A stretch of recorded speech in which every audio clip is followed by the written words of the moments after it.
Mbote, mbote, mbote, kimia na kolo eza na bino, balingami bisika nyonso bosili kozwama, nzamba pambola bino. Tozali esengo mingi ya koyeba ete bozali wana ebele, bozali kolanda biso, pe bozali komipesa na programme oyo, tozali kosala elongo na bino. Uta bambula misato yango oyo. Merci mingi, merci. Na privilège bopesa biso tokotala bandako na bino, pona koyeba kokabola elongo na bino maloba na Nzambe. Kola pambola bino, pe kimia na esa na mabota na bino. Merci mingi pona bandeko nyonso baza de cœur avec nous, ba oyo bazali ko partager maloba oyo elongo na biso, pe merci mingi na bandeko bazo benga biso, bazo kotuna mituna, tozo sola na bango. Pe lisusu merci na bandeko bazali ko partager message ko kabolango pe epai na bandeko mosusu, kolo apambola bino pe kimia na ye e bakozala elongo na bino. Alors, toujours continuer ko senga na bino, bon continuer ko s'abonner na chaîne na biso YouTube, Belfa Moema Bebeto officiel. Bon continuer ko s'abonner na ba page na biso nyonso YouTube, TikTok, topé, Facebook et pa pito zali ko cha ba coupage ya ba prédication topé ya maloba na Nzambe. Merci pour le privilège vous pesinga okotala bandako na bino à travers ba réseaux sociaux. Nzambe apambola bino.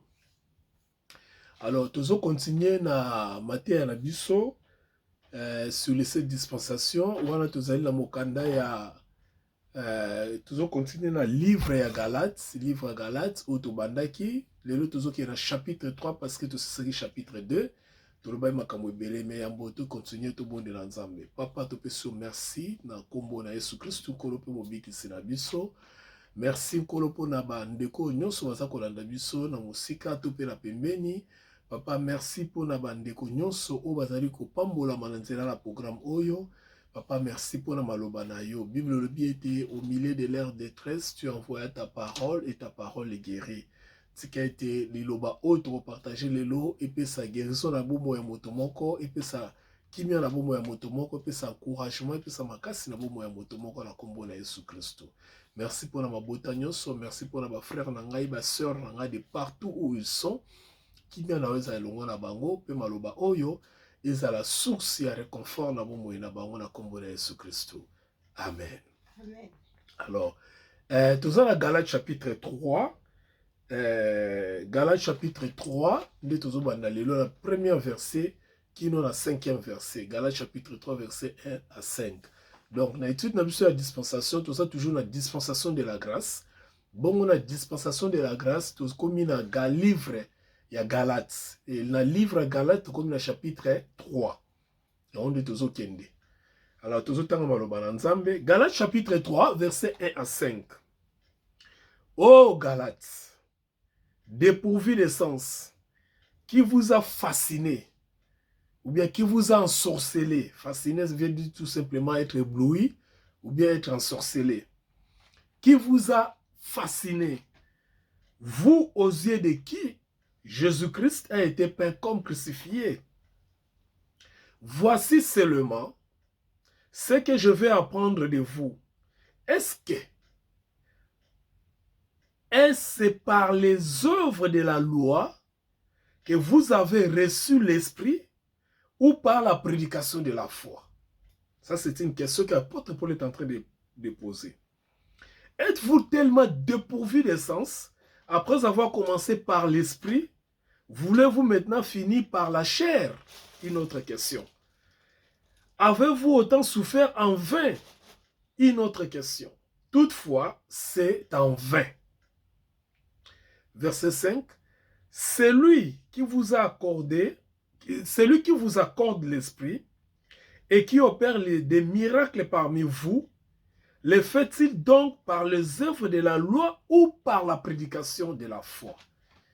O ezali, ma question est tout na mokanda ya Galates. Alors, ndenge tote ko banda, koloba yango wute bandeli, chapitre 1er, chapitre 2, chapitre 3, et mokanda ya Galates, ezali mokanda moko très important, parce que, ezopesa biso image, oyo, ya kosala bokeseni, tope kosala différence, d'un côté, avec la loi. Quand je parle de la loi, je parle beaucoup plus de la tradition juive d'une manière générale. Quand je parle de la loi, je parle de la vie d'Israël. La tradition de la vie d'Israël marche na bango pe lolenge na bango ya kozalela. Ndenge ni batambola ki wuta bambula elongo na nzambe na bango. Quand je parle de la loi, je parle de ce qui est d'une manière générale tobengaka Ancien Testament. La Torah ou bien l'Ancien Testament. Les 5 livres de Moïse ou bien l'Ancien Testament d'une manière générale. Alors, quand on parle lelo sur la loi, qu'est-ce que nous voulons en fait dire? Nous voulons tout simplement dire, d'ailleurs, na thème na biso otokopesa, on a intitulé le salut par la foi contre la sanctification par les œuvres. Le salut par la foi contre la sanctification par les œuvres. C'est ce qui est écrit dans Bisika Otutukotanga. Et nous allons essayer d'expliquer cela. Que le Seigneur nous aide à comprendre.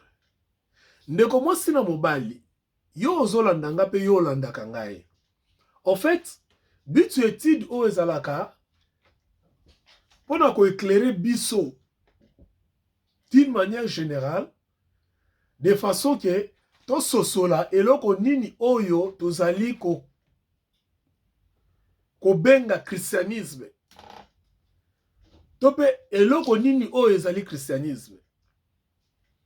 Parce que tozana tango moko oyo makambo ezali ko kende mabe.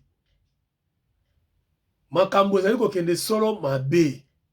Pourquoi zo kende mabe? Parce que biso bato oyo nzamba bengi tozo sala lisusu mosala na ye na lolenge elobungo bani te. Tozo sala mosala na ye na lolenge oyo esengeli te. C'est-à-dire kati na biso tokotisi mwa bulu yekebele tope mindondo ebele na o etali évangile ya nkolo Yesu Kristo. Tokotisi tellement makambu mabe mingi kati na biso yango ezali ko compliqué makambu oyo ezali na kati ya évangile ya nkolo Yesu Kristo.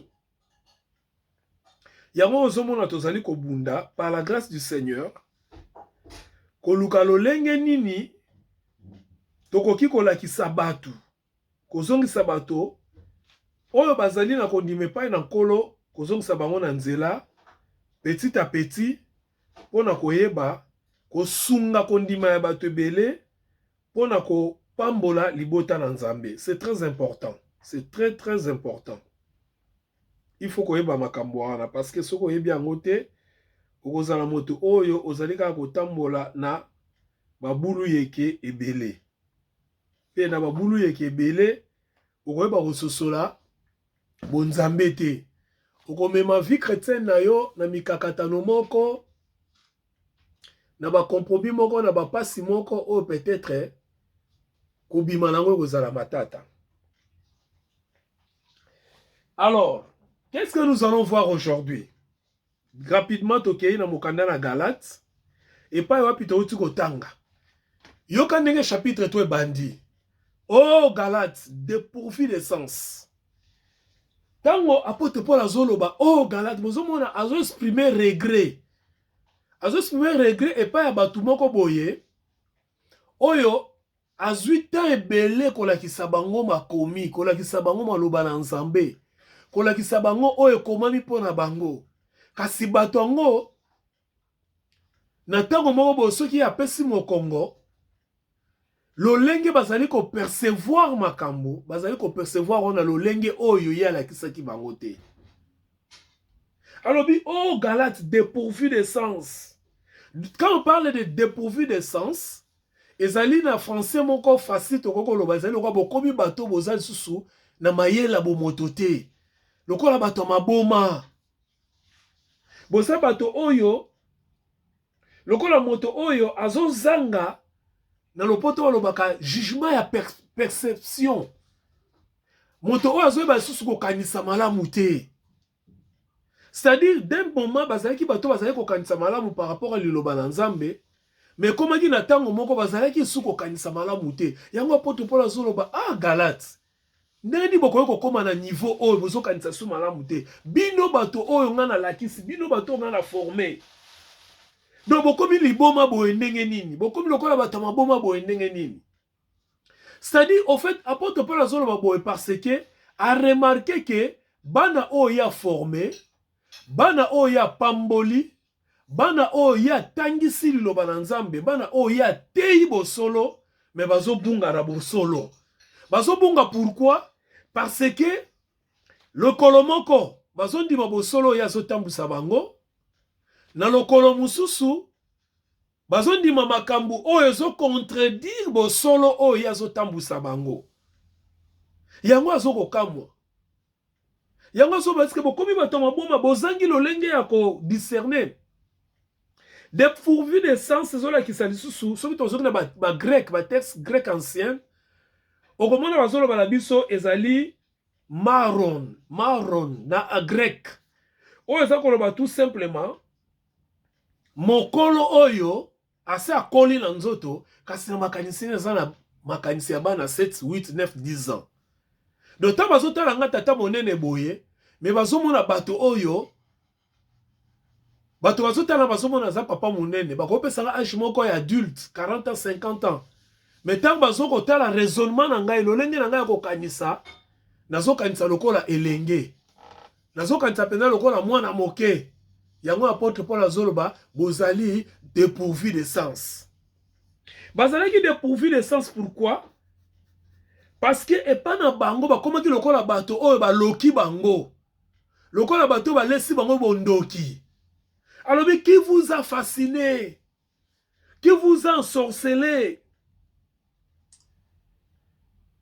vous osiez de qui Jésus-Christ a été peint comme crucifié. Qui vous a fasciné? Qui vous, dans ma version, qui vous a ensorcelé? Nanya loki bino. Makambo nzambo yo yebaki banda kala ba papa ba teyaki yo. Ngana teyaki yo lokola apôtre. Makambo nzambo yo yebaki banda kala. Na ndenga bo solo. Lelo nanya eko loka yo. Au fait, ici, il veut tout simplement dire que sur le plan doctrinal, kindoki ezaba o ba pumbwaka na butute ndoki azali moto oyo ayaka ko changer maloba na Nzambe moto oyo ayaka ko longola bato na bosolo oyo ekomami pe eyebani donc tant balobaka ndoki na Nouveau Testament balobaka kaka te moto abimaka na butu oyo bato bamonaka mingi oyo akangaki nga kingo afinaki nga kingo balobelaka pe mingi moto oyo azali ko détourner bo solo, ko détourner vérité parce que la vérité c'est Christ. Alors bino na tei bino. Pengata na tei bino Christ crucifié, na tei bino message mususu te. Na tei bino Jésus Christ crucifié. Mais sikoyo o bino bozoteya. O bino bozoyoka. O bino bozolanda, bozu yango wapi? Ngai na tei bino kaka Yesu oyo akufaki pe asekwaki. C'est-à-dire l'évangile c'est Jésus-Christ né, crucifié, enseveli et ressuscité. Bon, siko makambo bino bozoteya bozu yango wapi? C'est exactement ce qui se passe dans l'église ya lelo. Makambo bazoteya bazu yango wapi? Est-ce que yo surtout na question bato nyonso bazoteya yo? Makambo bazoteya bazu yango wapi? Parce que évangile ezali Christ crucifié. Bon, osko bango baye nango bazozwa yango wapi? Oyo baye nango ya kobangisaka bino bazozwa yango wapi? Oyo baye nango ya kobima ba coach lelo mutu nyonso akomi coach bazozwa yango wapi? Oyo lelo bakomi mutu nyonso akomi motivateur ba motivation nyonso bazozwa yango wapi? Oh lelo ba nyonso bakomi ba daddy bazwa yango wapi? Oh lelo ba nyonso bakomi prophète prophétesse bazwa yango wapi? Parce que évangile oyo batikeli biso, évangile oyo batei biso, évangile oyo bikisi biso ezali évangile ya Christ et Christ crucifié. C'est vrai. Donc conseiller bato, tokoki motiver bato, tokoki coacher bato. Mais coacher, motiver, conseiller, nyonso wana, ce n'est pas l'évangile. Lelo soko yena ba mboka oza développer. Lelo soko yena ba bikolo mususu na ba même na ba famille. Au moins que ba membre de famille ba koyo ko vanda ba sololi. Ba membre de famille ba koyo ko vanda ba développer makanisi. Mais ce n'est pas l'évangile. Pe makanisi ba ko développer ko mema bango na résolution moko ya malamu. Et ko mema bango na makanisi moko malamu na projet na plan moko malamu. Pe au moins na plan na ba s'en sortir. Et ça m'a bêté, ça bien. Okoya pa nanga lelo za na problème na opesa au conseil. Okoya pa nanga ko expliquer na otu nanga question moko soki na yebi yango na opesa au conseil. Mais ce n'est pas l'évangile parce que l'évangile c'est Christ et Christ crucifié. Et c'est ça la vérité de l'évangile. Et quand quelqu'un vous amène autre chose que Christ crucifié, et c'est évangile té.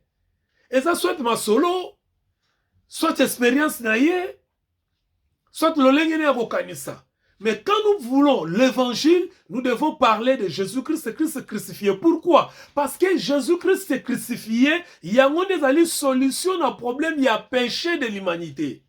Le péché de l'humanité n'a solution qu'à la mort de Jésus-Christ, à la crucifixion de Jésus-Christ.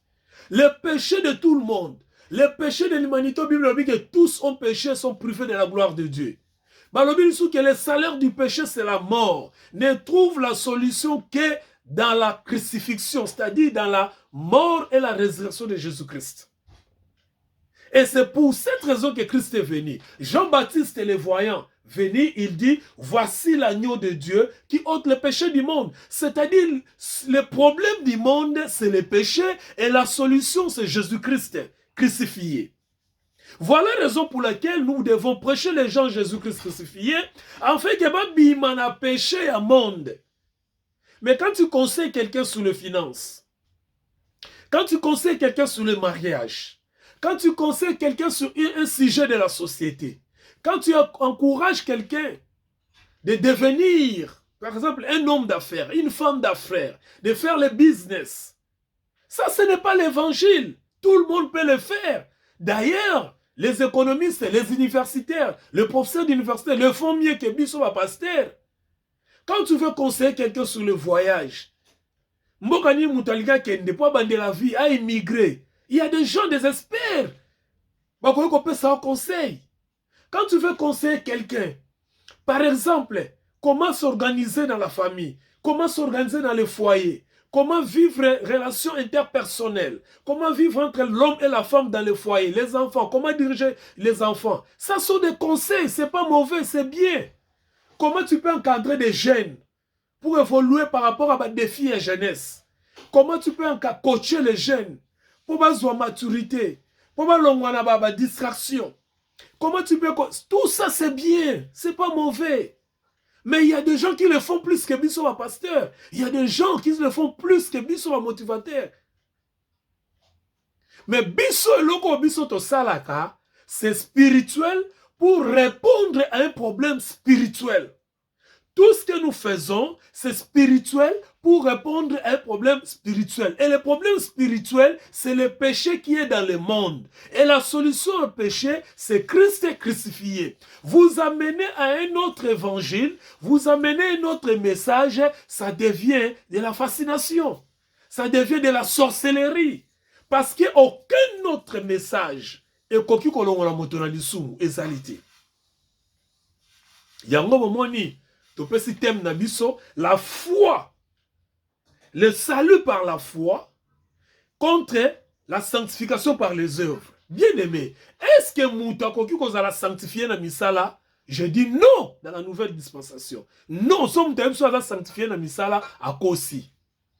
On est sanctifié par l'œuvre complètement accomplie par Christ sur la croix. Dans Misala, on a sanctifié. Parce que d'un côté, on a monté malamu, mais de l'autre côté, on a une faiblesse par rapport au péché. Et ce péché qui te colle ne permet pas que tu sois sanctifié par rapport au monté malamu. Montakoki, jamais, jamais, je dis et je le redis, jamais Montakoki va sanctifié par les œuvres. Et si nous sommes sauvés d'un côté par la foi, C'est tout simplement parce que Christ est mort sur la croix. Et sa mort sur la croix, bisotondimi yango, sa résurrection, bisotondimi yango, et nous sommes sauvés. Et puisque nous sommes sauvés, lui maintenant, qui est mort sur la croix pour nous, les péchés dont nous ne pouvons pas enlever pour vivre la vie de la sanctification, lui, il a porté ses péchés. Et puisqu'il a porté ses péchés, il a enlevé ses péchés. Voici l'agneau de Dieu qui ôte les péchés. Il a ôté ses péchés en nous. Maintenant, par lui, nous commençons à vivre une vie de la sanctification sans les œuvres. C'est-à-dire, nous avons la makasité pour la boulisama. Nakosala mindondo te pona bulisama. Mais naza déjà ko bulisama parce que loko ezali ko empêcher nga na bulisama ezalaki lisumu. Yesu ko longoli lisumu wana. Ngakutu na longoli lisumu te. C'est lui qui a ôté mon péché. Et puisqu'il a ôté mon péché, je suis resté saint. C'est ça la vie de la sanctification.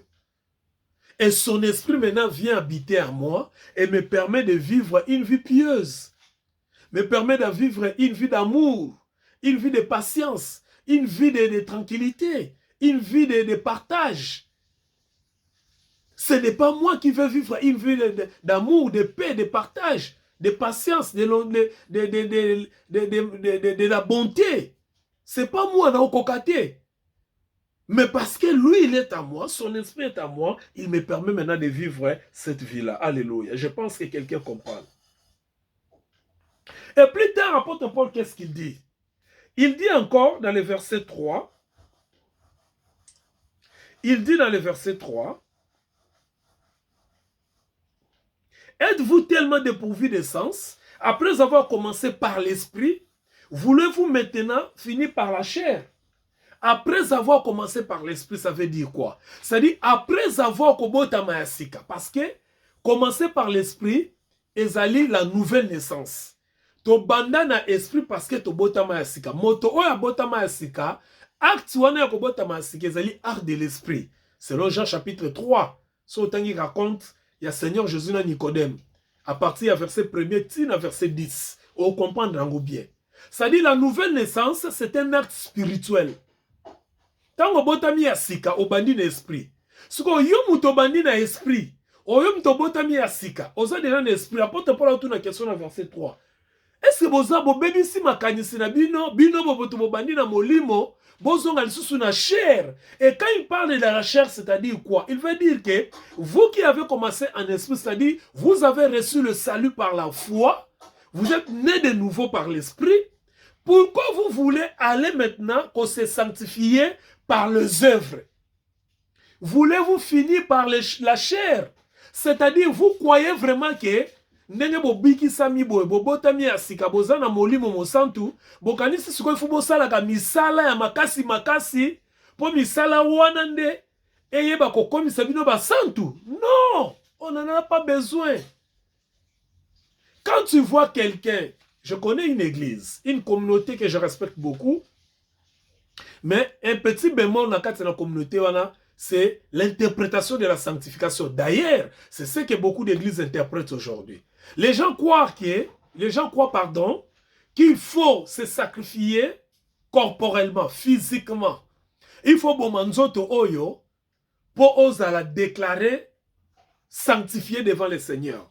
Ils interprètent tellement mal Hébreux chapitre 12 verset 14, là où on a dit chercher la sanctification sans laquelle personne ne verra le Seigneur. Donc, comme le livre hébreu n'a pas expliqué bien pour les habits sauter belé. Mais les lots, Hébreu 12, 14, dans une très mauvaise interprétation. Hébreu chapitre 12, je vais rapidement lire.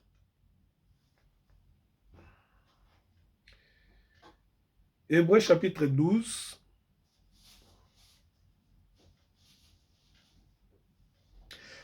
Verset 14. Recherchez la paix avec tous et la sanctification sans laquelle personne ne verra le Seigneur. On parle de la paix, on ne parle pas de la sanctification. Parce que balobini, cherchez la paix avec tous, virgule, et la sanctification, sans laquelle, si on parlait de paix et de la sanctification, on pouvait dire sans lesquelles au pluriel. En fait, ce sont des nuances au batumi bachakango kate. Si c'était chercher, nous savons que quand il y a une conjonction de coordination entre deux termes, les verbes qui suivent doivent être au pluriel. Ou bien l'adverbe qui suit doit être au pluriel. Ou bien le pronom qui suit doit être au pluriel. Cherchez la paix sans laquelle personne ne verra le Seigneur. Cherchez la paix et la sanctification, il fallait ça sans lesquelles, les au pluriel. Mais puisqu'on parle sans laquelle, on ne parle pas de la sanctification. Toutefois, on ne peut pas chercher la sanctification par la chair. Donc, regret apôtre Paul Awezali, à se comprendre. Donc, vous vous comportez comme des enfants. Apôtre Paul a me dit, êtes-vous tellement dépourvu de sens? Beaucoup tellement na liboma que, après avoir commencé, c'est-à-dire vous avez cru que oui, nous sommes sauvés par la foi, nous sommes nés de nouveau et remplis de l'Esprit du Seigneur.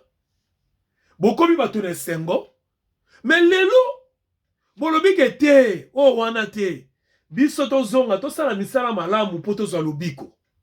Biso tozonga, tosala misala ya nzoto po tozwa lobiko. Mais apôtre Paul a lobi, mais je ne comprends pas.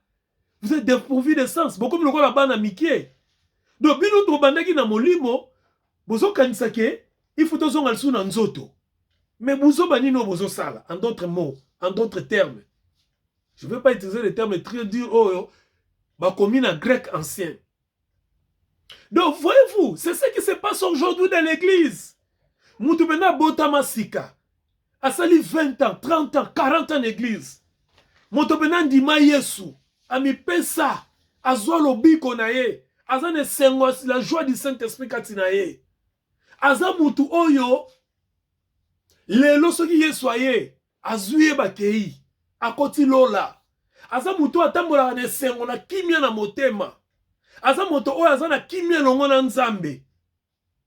Mais, du coup comme ça, peut-être, par des circonstances ya vie, moi, ba réalité ya makambo, ba difficulté, to okutana nango, ba problème, to okutana nango na nzela, abosani na ye identité na ye, oyo azali, akei komi pesa, na mamisala oyo, et pesa ye solution.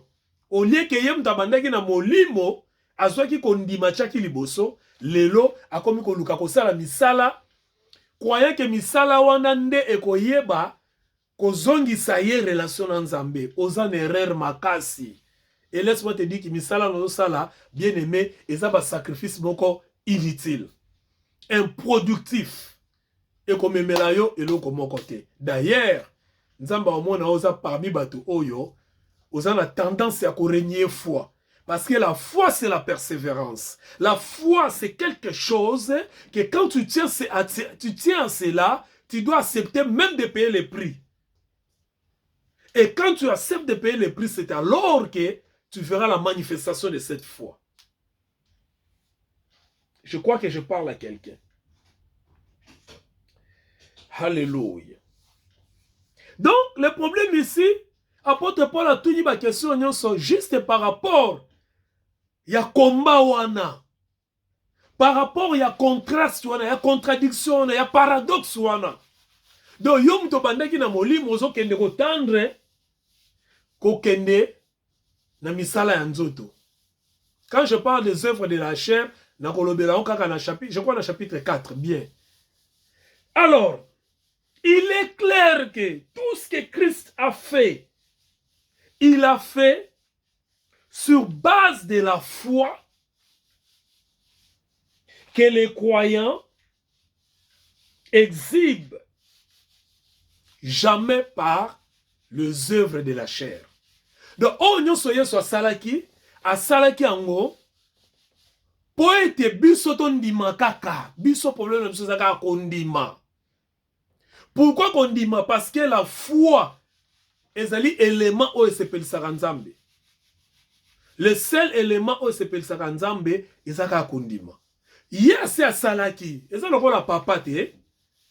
Mwana azana libuma mama. Mama na papa bayokani. Zombongoyo. Somba boy. Somba laette. Somba bilamba. Somba berceau. Somba soginini. Somba soginini. Mukolo mwana zoana mokili. L'enfant n'a plus rien à faire. Cet enfant a seulement accepté dans son regard, parce que l'enfant a un moine, que oh papa nanga, oh maman nanga esili. Ce qui moine bimi na libumu ya maman, et que bazoué na libumu ya maman ndenga bimi, ba ke pesa e pa ya couple moko boye. C'est-à-dire papa na maman mo ba pesiye. Moine wana tanga okola oyeba ke papa na maman nanga bango. Akoyeba maman aboti ete. Pourquoi? Parce que l'enfant a foi à la personne qui l'entretient, à la personne qui l'a sauvé, à la personne qui lui a donné la vie selon l'enfant. Yo oboti tout le monde a rangoté. Moi namoko bon, je vis ça beaucoup na Kinshasa, na mboka na biso pe mboka msusu. Jeune fille aboti moi na boaki mwana. Tanga boaki mwana na bazu mwana ba kepe sa mama msusu. Tanga mwana na zokola. Akoyeba maman abotaki ou bien akoyeba maman abokolié. Automatiquement, maman abokolié. Pourquoi? Parce que tant azokola, maman a sali nyonso déjà ponaye. C'est la même chose avec le christianisme. Bien-aimé, Christ a tout fait sur toi, pour toi, pardon. Et tout ce qu'il a fait, il a fait seulement cela afin que toi tu crois. Donc, ton problème à toi, ezali kaka ndima. Tant qu'on ndimi, persévérer dans ndima na yo. Tiens-toi dans cette foi. Et ya mupepe ya makambo ya ndima kaka. Na suka la nyonso, au mona nkembo na Nzambe. Kola pambola bino et à la prochaine. Merci.